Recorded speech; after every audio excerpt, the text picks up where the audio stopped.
لیکن نتیجہ ایک، لا الہ الا اللہ، اللہ کے بغیر کوئی حاجت پورا کرنے والا نہیں۔ اذان کا مقصد بھی ہے، صرف یہ نہیں کہ آپ قرات پہ اذان پڑھیں اور صحیح الفاظ پڑھیں اور مقصد نہیں سمجھتا۔ جو مقصد سمجھتا ہے اس کے اذان کا ایک اور اثر ہوتا ہے۔ الفاظ و معانی میں تفاوت نہیں، لیکن ملا کی اذان اور مجاہد کی اذان اور، اس کا یہ مطلب ہے۔ علامہ اقبال نے ایک جگہ لکھا ہے، الفاظ و معانی میں تفاوت نہیں، لیکن ملا کی اذان اور مجاہد کی اذان اور، موحد کی اذان اور۔ جب موحد اذان دیتا ہے اس کا ایک اور مزہ ہوتا ہے۔ تو شرک کے 4 اقسام ہیں، شرک فی العلم، شرک فی التصرف، شرک فی الدعا اور شرک فی العبادت۔ جب آپ کسی آیت میں سوچتے ہیں، اس میں دیکھ لیں، سوچیں، تدبر کریں کہ اس آیت میں شرک کی تردید تو نہیں، اگر شرک کی تردید ہے تو کون سے قسم کی شرک کی تردید ہے؟ شرک اعتقادی کی ہے یا شرک فعلی کی؟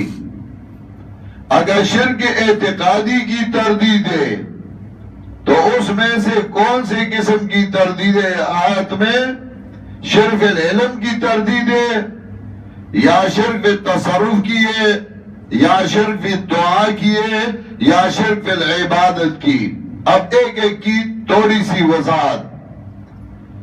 پہلا قسم الشرک فی العلم، وَهُوَ أَن يَعْتَقِدَ غَيْرَهُ تَعَالَى عَالِمًا بِكُلِّ مَا كَانَ وَمَا يَكُونُ وَبِكُلِّ مَا يَسْتَتِرُ الْإِنسَانُ وَيَجْهَرُ بِهِ۔ جب کسی کا یہ عقیدہ بن جاتا ہے کہ یہ غیر اللہ میرے حال سے باخبر ہے، ما کانا و ما یکون کا علم اس کے پاس ہے، سب کچھ جاننے والا ہے، تو اس کو کہا جاتا ہے شرک فی العلم۔ ہاں، انبیاء علیہ السلام عالم الغیب نہ تھے، البتہ انباء الغیب ان کو ہوتی تھی۔ علم غیب اور انباء الغیب میں فرق ہے۔ تلک من انباء الغیب نوحیہا الیک، تلک من علم الغیب نوحیہا الیک نہیں کہا۔ انباء الغیب یعنی غیب سے ان کو خبر دینا۔ انبیاء علیہ السلام کو بذریعہ وحی علم دیا جاتا تھا۔ یوسف علیہ السلام کا پتہ نہ تھا، رسول اللہ صلی اللہ علیہ وسلم کو اللہ تعالیٰ نے وحی اتاری، اس کا واقعہ ذکر کیا۔ اصحاب کہف کا پتہ نہ تھا، ذوالقرنین کا پتہ نہ تھا، اللہ تعالیٰ نے وحی اتاری، انباء الغیب کیا، اس کو غیب کی خبر دی۔ اولیاء کرام اور نیک بندے ان کو الہام ہوتا ہے۔ الہام کا مطلب یہ کہ ان کے دل میں اللہ تعالیٰ ایک بات کو ڈالتا ہے لیکن وہ ان کے بس میں نہیں ہوتا۔ کرامت بھی اسی چیز کا نام ہے کہ ایک نیک بندے سے خیر کے عادت ایک کام صادر ہو جائے لیکن وہ اس کے بس میں نہیں ہوتا، اللہ تعالیٰ اسے صادر فرماتا ہے، اور وہ ایسا ہے جیسا کہ چھوٹے بچوں کو آپ کھلونے رکھتے ہیں اس کو خوش کرنے کے لیے، اسی طرح کرامات الہام اس کی یہ مثال ہے۔ ایک نیک بندہ ہے، اس کی منہ سے اللہ تعالیٰ ایک بات نکالتا ہے لیکن وہ اس کے بس میں نہیں ہوتا۔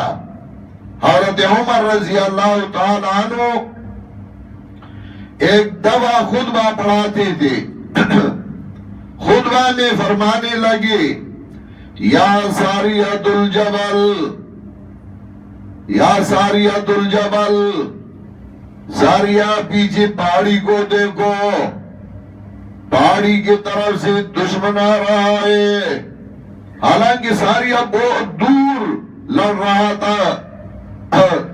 تو حضرت عبد الرحمن بن عوف بیٹھی تھی سننے والوں میں، حضرت عبدالرحمن نے عوف نے آواز دی لقد جنتا یا عمر، لقد جنتا یا عمر، اے عمر تو دیوانہ بن گئی، کہاں ہے ساریہ، کیا کہہ رہے ہو؟ لقد جنتا یا عمر۔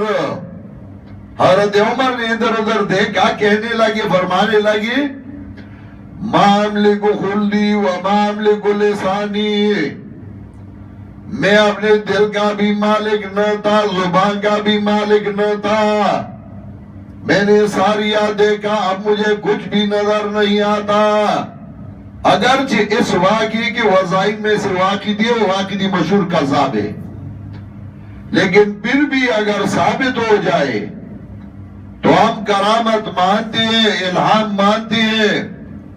آج سے 800 سال پہلے ایران کے سرحد میں ایک عالم گزرا ہے جو نیک بندہ تھا، عالم تھا، اس کے منہ سے اللہ تعالیٰ نے کچھ چیزیں صادر کی تھی، اس کے بس میں نہ تھا، اور اس نے ایشیا کا جو نقشہ کھینچا ہے کہ جرمنی اور جاپان کی لڑائی ہوگی، پھر روس افغانستان میں آئے گا، پھر یہ ہوگا یہ ہوگا، آخر میں اس نے لکھا ہے از غازیان سرحد لرزد زمین چو مرقد، از غازیان سرحد لرزد زمین چو مرقد، فتح کنند ایشا کل ہند فاتحانا۔ صبح سرحد سے غازی اٹھیں گے، اسی زمانے میں تو پاکستان بھی نہ تھا، سرحد کہاں سے تھا، لیکن اس نے لکھا ہے از غازیان سرحد لرزد زمین چو مرقد، فتح کنند ایشا کل ہند فاتحانا۔ 99 اشعار ہیں ان کے، وہ میرے پاس ایک قلمی نسخہ ہے، اور میں نے بلوچستان سے کسی سے حاصل کیا تھا، عام نہیں ملتا۔ اور پھر اس نے اس میں لکھا ہے کہ اس فتح کے لیے کچھ ایرانی بھی ساتھ ہوں گے، اس میں کچھ عرب بھی ساتھ ہوں گے، پٹھان بھی ہوں گے، تو کچھ لوگ ایران سے، کچھ پٹھان اور کچھ عرب یہ ساتھ ملیں گے۔ اور پھر اس نے اس کا نقشہ کھینچا ہے، ممکن ہے اللہ تعالیٰ ارشاد کے ہاتھوں پہ کر لے، کیونکہ اس میں سارے جمع ہوتے ہیں۔ تو اسی طرح ایک نیک بندی کی منہ سے، دل سے ایک بات نکالے، لیکن اس کے وس بس میں نہیں، اس کو کرامت اور الہام کہا جاتا ہے، علم غیب اس کو نہیں کہا جاتا۔ قرآن کریم میں پروردگار عالم نے جگہ بجگہ علم غیب کی نفی کیے، کبھی انسانوں سے، کبھی فرشتوں سے، کبھی جنات سے۔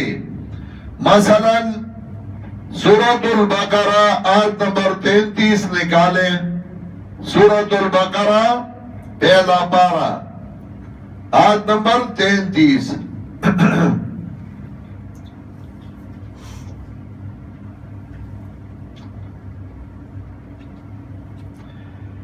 قال يا آدم أنبئهم بأسمائهم فلما أنبأهم بأسمائهم قال ألم أقل لكم إني أعلم غيب السماوات والأرض وأعلم ما تبدون وما كنتم تكتمون۔ آیت نمبر 33۔ قال يا آدم أنبئهم بأسمائهم فلما أنبأهم بأسمائهم قال ألم أقل لكم إني أعلم غيب السماوات والأرض وأعلم ما تبدون وما كنتم تكتمون۔ اللہ نے کہا اے آدم ان کو ان اشیاء کی تاثیر بتا دو، اور جب اس نے ان چیزوں کی تاثیر بتا دیے تو ارشاد ہوا کہ کیا میں نے نہیں کہا تھا انی عالم غیب السماوات والارض، کہ میں زمین و آسمان کے غیب سے پوری طرح واقف ہوں۔ وَأَعْلَمُ مَا تُبْدُونَ وَمَا كُنْتُمْ تَكْتُمُونَ وَأَعْلَمُ مَا تُبْدُونَ وَمَا كُنْتُمْ تَكْتُمُونَ اور جو کچھ تم ظاہر کرتے ہو اور جو چھپاتے ہو اسے خوب جانتا ہوں، عالم الغیب میں ہوں۔ اور اس سے ایک آیت پہلے آیت نمبر 32 دیکھیں، قالوا سبحانك لا علم لنا الا ما علمتنا انك انت العليم الحكيم۔ قالوا سبحانك، اس پر فرشتوں نے کہا، یک آواز ہو کر کہنے لگے، سارے فرشتے، ایک نہیں، دو نہیں، چار نہیں، 10 نہیں۔ قالوا سبحانك لا علم لنا، اس پر سب فرشتوں نے کہا، اے اللہ، لا علم لنا الا ما علمتنا۔ قالوا سبحانك، تو پاک ہے، لا علم لنا الا ما علمتنا، ہم تو اسی قدر جانتے جس قدر تو نے ہمیں بتایا، ہمیں علم نہیں مگر وہ جو تم نے علم دیا ہے، ہم تو اس قدر جانتے ہیں جس قدر تو نے ہمیں بتایا۔ ہاں، انکا انت العلیم الحکیم، حصر کیا، انکا انت العلیم الحکیم، بے شک تو ہی علم و حکمت والا ہے، عالم الغیب تو ہی ہے۔ اب اگر آپ اس آیت میں سوچتے ہیں، قالوا سبحانك لا علم لنا الا ما علمتنا انك انت العلیم الحکیم، آپ کو کوئی کہے اس آیت کی تفسیر مجھے بتا دے تو آپ کیا کہیں گے ان کو؟ اب آپ خود دیکھ لیں، کوئی آپ سے پوچھے کہ حضرت اس آیت کی تفسیر مجھے بتا دے تو آپ کہیں کہ اس آیت میں پروردگار عالم نے شرک کی تردید کی ہے، اور شرک کی 2 قسمیں، شرک اعتقادی اور شرک فعلی، تو شرک اعتقادی کی تردید ہے۔ اب شرک اعتقادی کی 4 اقسام ہیں، شرک فی العلم، فی التصرف، فی الدعا، فی العبادت، تو اس آیت میں شرک فی العلم کی تردید ہے۔ پھر مشرکین 4 قسم کے تھے، کچھ ایسے تھے جنہوں نے نیک بندوں کو اللہ کے ساتھ شریک ٹھہرایا تھا، کچھ ایسے تھے جنہوں نے جنات کو شریک ٹھہرایا تھا، کچھ ایسے تھے جنہوں نے کواکب کو شریک ٹھہرائی تھی، کچھ ایسے تھے جنہوں نے ملائکہ کو شریک ٹھہرایا تھا۔ تو اس آیت میں وہ انشاءاللہ بعد میں تفصیل کروں گا، تو اس آیت میں مشرکین بالملائکہ کی تردید ہے، یہ طریقہ تدبر ہے۔ آپ خود اللہ کی رحمت حضرت شیخ القرآن پہ وہ فرماتے تھے کہ میں نے صرف سورہ یونس 6 مہینے اسی طرح سادہ قرآن کریم میں تلاوت کی تھی بار بار، تاکہ میں سے جو اس کا مقصد ہے وہ نکال لوں۔ کبھی کبھار